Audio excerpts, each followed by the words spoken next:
Hi, welcome back, everybody. I am super excited to be here today to talk about another exciting J article that came out in the December 2025 issue.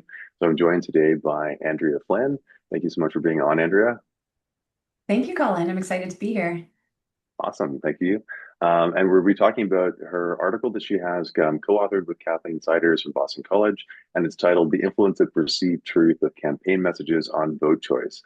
Does truth matter when industries battle opponents over policy issues?" I love that title with the battling in it. So to Mhm. start us off, for people who may not have had a chance to take a look at this article or seen it yet, what is it about, and how is it that you go through and take a look at what you're investigating? Sure. So, in this article, we explore the truthfulness of political advertising campaign messages that are aimed at influencing public support on controversial issues. And we specifically focus on issues that impact either business practices and or consumers. So, some examples of those types of issues might be things like setting caps on prescription drug prices or legalizing online sports betting or casino gambling. Determining whether rideshare and delivery drivers should be classified as employees or independent contractors. So the issues tend to get controversial because they have major financial consequences for both the firms and the consumers. And typically, what starts to shake out is you end up with this battle, as you said, where you have industry groups or business coalitions on one side backing a particular position on the issue, and they're fighting against opponents, typically like advocacy groups or labor organizations that are backing a different position on the issue. And then the two competing sides invest in these intensive advertising campaigns to try to win the public support for their position. So we study these campaigns in the context of ballot measure elections, where the campaigns, excuse me, compete to win public support, and then the public gets to directly indicate their support by voting for one side or the other, one campaign or the other. So our first aim was to try and understand how the public's beliefs about how truthful the campaign messages are sways their support for one side or the other on an issue. And then, although in general these types of issues aren't as partisan as, say, candidate elections or other types of controversial issues, they can become kind of partisan, especially if the issue maybe involves taxation or business regulations Right. or consumer protections. So in those cases, what we see is political parties get involved. So, for example, here in the U.S., you might have the Democratic Party or the Republican Party getting involved in the campaigns by endorsing one of the campaigns or the other. So the second goal of the project was to see what role does political partisanship play, even though these are really business driven or consumer driven issues. So what we found was that truth still matters, and as we would expect, the public looks more likely to support a campaign if they believe that campaign's messages are truthful. But partisanship really does play a really important role. So both the voters' partisanship, so where the voter aligns politically, and these party endorsements can really shift things as well. So specifically, what we found is that in general, the industry campaign can benefit from emphasizing truthful messages to Republican voters, while those opponent campaigns, typically, again, the advocacy groups, labor groups, might benefit if they can emphasize the truthfulness of their messages to Democratic voters. Um, this is kind of interesting because it highlights that both Democratic voters and Republican voters are susceptible to some political bias. I think there's some research in the political science field that shows that maybe one type of voter might be more politically prone than the others, but we find that both types of voters weigh both the truth and their political alliances.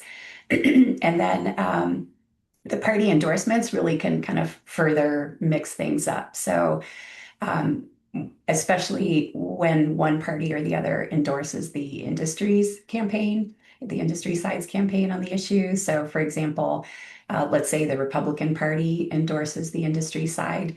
what our evidence shows is that it's the other party's voters, Democratic voters, that end up putting more weight on their beliefs about the truthfulness of the campaign's messages than the Republican voters do. So there's sort of this flip that you may actually be impacting the other side's voters more than your own loyal supporters.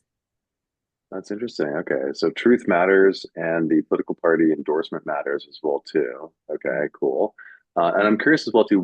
How did you find this? Like, my understanding is you went through did quite a large analysis, right, and took a look at quite a bit of different campaigns. Yeah, exactly. So again, we focused on a ballot measure context, which it makes a really interesting real world context to study these types of campaigns because you can sort of track the campaigns and track the voters' support for one side or the other over the duration of the campaign, which these campaigns tend to be pretty short, maybe even just a month or two in some cases, but really intensive and significant financial investments, millions of dollars invested in these campaigns. So, and then we have like a very clear outcome that we can link the campaign and the perceptions of the campaign to. So we can look at actual voting outcomes and then and track that as a true behavior that shows where the support ended up in the end. So it didn't come without challenges, though.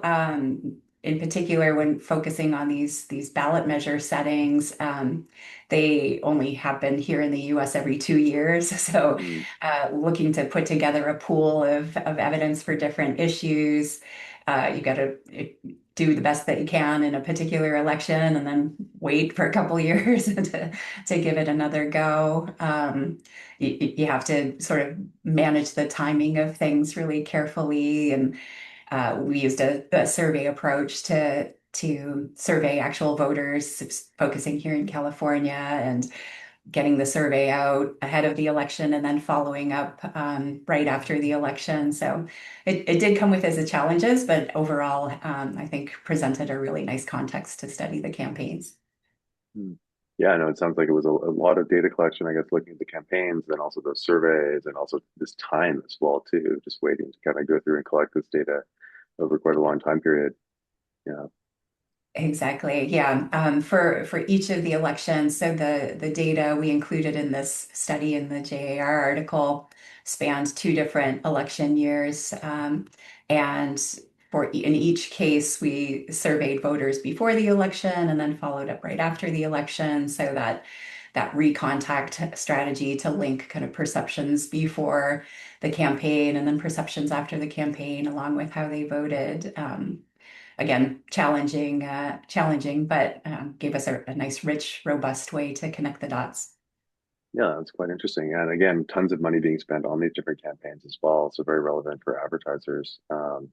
I'm curious though, like, so what does this mean for advertisers? I guess the big sort of takeaway is try to be honest when advertising, but I'm guessing there's probably some more nuance as well too to how this might be useful for advertisers or for the different groups that are trying to lobby for the particular side.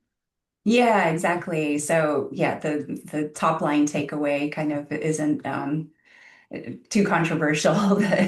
Yes, ensuring that the public perceives or believes that your messages are true is important. But beyond that, kind of how can that be better targeted? How could the messages maybe be better targeted, or how could the campaigns manage these political endorsements effectively to really strengthen Mm, things? So, I guess on the targeting side, or like how to emphasize the truthfulness of messages, something that may be helpful to advertisers is sort of thinking about who the a particular ad might be targeted to. So, for example, on the industry side, it seems like the messages might be the most effective when you highlight the truthfulness of the message in ads targeted to Republican voters, and then, of course, try to cast doubt on the truthfulness of the opponent side's messaging. So, um,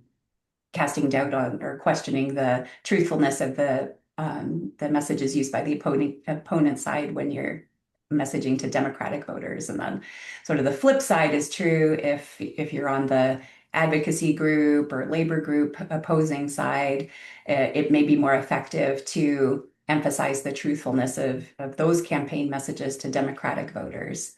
Um, and then, we can draw on prior advertising research about how to actually accomplish that. So, things that campaigns could do to try to emphasize the truthfulness and credibility of their messages might be having factual information, being really transparent about the individuals or what the sources of the evidence are, incorporating testimonials, scenarios that people are going to be able to relate to. And interestingly, evidence suggests that even though you're even in messaging where you're maybe questioning the truthfulness of the opposing campaign, doing it in a respectful way rather than trying to demonize the other campaign might help the message come across as being more truthful.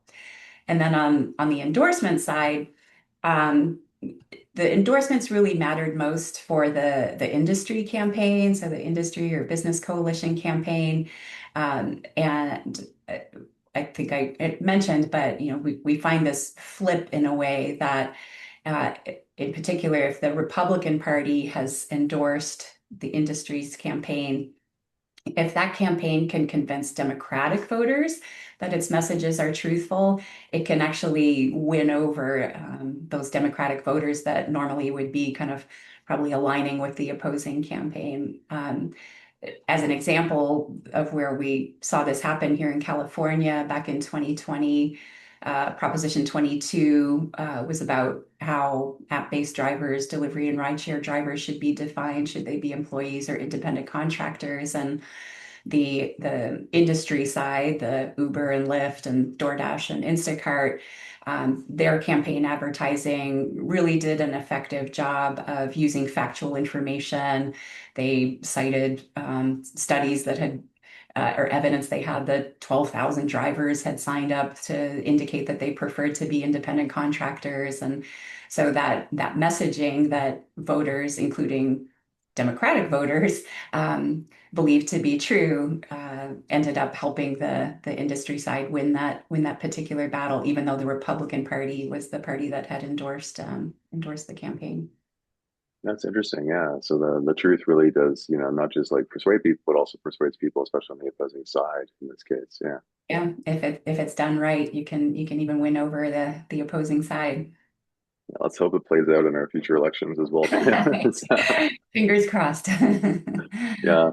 So I'm curious, what inspired you and Kathleen to take a look at this as a question? Yeah, so we've been interested in this general topic for a while. I think for many of us, including myself, when I started digging into this with Kathleen a few years ago, when you think about these particular type of issues, the type of leverage that comes to mind is lobbying that these industry and trade Mm, groups would try to influence legislation and regulations through lobbying channels. But it was really eye-opening to see how much these groups invest in advertising and PR campaigns that are directed to us, the public and consumers, which the intent is then by influencing public opinion, the public will then influence the policymakers and the legislators on these issues. So, understanding the investment in these campaigns, and then also seeing how consequential the outcomes of these issues are. So it makes sense why these groups are investing so much in influencing public opinion on these issues, because the outcomes are massive financially for the businesses in these industry sectors, as well as for us as consumers. So that's what got us started. And then the particular topic of this article, understanding the role that truth plays.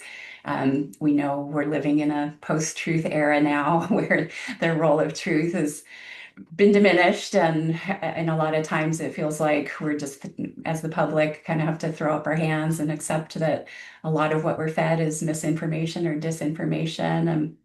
mm, Wanting to reconcile that a little bit. There's some evidence that suggests that um, we don't really understand this. There's some evidence that suggests that people have given up about trying to care about the truth, but there's other evidence that suggests that no, truth still matters, even if we tend to be maybe more suspicious than we used to be about understanding whether a message really is true or not. So our evidence comes down on the side that it does matter, but there are these other factors that we need to take into consideration. Interesting. Yeah. And I'm curious as well because you mentioned earlier the challenge of like collecting the data and the amount of time and effort it kind of took to do. Were there other challenges that you folks encountered when you were going through and doing this research? Yeah. Yeah, I think we touched on some of the big ones, just the timing and the slow Yeah. frequency that we were able to collect some of the information. The particularly studying things around the 2020 election was challenging with the pandemic happening and a lot of political upheaval. So Yeah. getting people to respond to surveys, and there's a lot of challenges with timing of that. We also faced challenges. So in the article, the main analysis in the study is based on quantitative information that we got from those surveys, but we do build in a bit of a follow-up investigation that was built on qualitative questions that we included. And getting good qualitative data from surveys. And even though we were surveying actual California voters that were screened, that they really had voted in the election and met the criteria, a lot of the qualitative data was not the quality that we would have hoped. So I think Mm, the participants on these panels if they are legitimate yeah. participants, are understanding how they can get through the quality filters and do the absolute minimum. So that was a little discouraging, but thankfully the good quality data that we had was really interesting to delve into and add a few more layers to our investigation. That's good. Yeah. It's always tough doing qualitative work through surveys as opposed to like interviews, right? They're much more concise, right? Yeah. Yes, exactly, exactly. So, it'll be interesting to see. I know AI is providing some new avenues for mitigating some of this. So hopefully that will over time help the Yeah. quality of the responses. Yeah. Hopefully. And then finally, just to round out, where to next for people who are interested in this area? What might they think about sort of extending? How might they think about extending your work or other areas you think there's generally that are kind of fruitful to kind of, go beyond what you've both identified in this paper? Yeah. I think there are some really big, interesting questions still to take a closer look at. So in this particular paper, we really centered our examination of partisanship on Democrats versus Republicans, so kind of people on the ends of the spectrum politically here in the US. So I think one gap to take a closer look at is what about the people in the political middle, so independents and Mm, moderates? How do they respond to truth and other aspects of these campaigns and campaign messaging? So I think that'll be interesting, especially as independents, at least here in the US, continue to make up a bigger and bigger proportion of voters. They're at least equal to those who identify on either side of the political spectrum. I think another big area where this could be expanded is just to look broader, more internationally outside the US. So we tried as much as possible to kind of generalize our findings to left-leaning, right-leaning, conservative, liberal, but again, the actual data we have is pretty anchored on Republican versus Democrat here in the US. So getting a right. better understanding of how this would look like more broadly. And then I think a third or final thing to take a closer look at is what is it about the messages themselves that makes people believe that they're true. So we focused on just a kind of top level assessment. Do you think this message is truthful? Um, but we don't have more detailed understanding of what was it that was being said or conveyed in the messages that led people to believe the message was truthful. So definitely plenty to dig in there as far as understanding what drives believability and truthfulness, perceptions of truthfulness of these messages, especially in this particular context.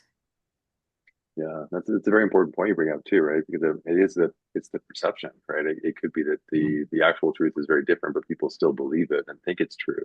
And as long as they believe it, that would still be perceived as true to them, right? Yeah.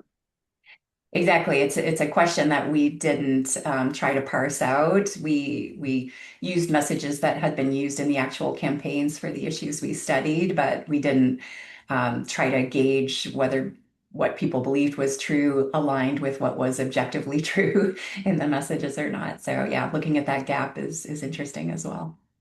Yeah, very interesting. Cool. Well, thank you so much for being on. I really appreciate it. For those who are interested, again, the article came out in the December 2025 issue of JAR, and it's titled The Influence of Perceived Truth of Campaign Messages on Vote Choice. Does truth matter when industries battle opponents over policy issues? So thank you again, Andrea. Really appreciate you being on. Thanks so much, Colin. It was a pleasure.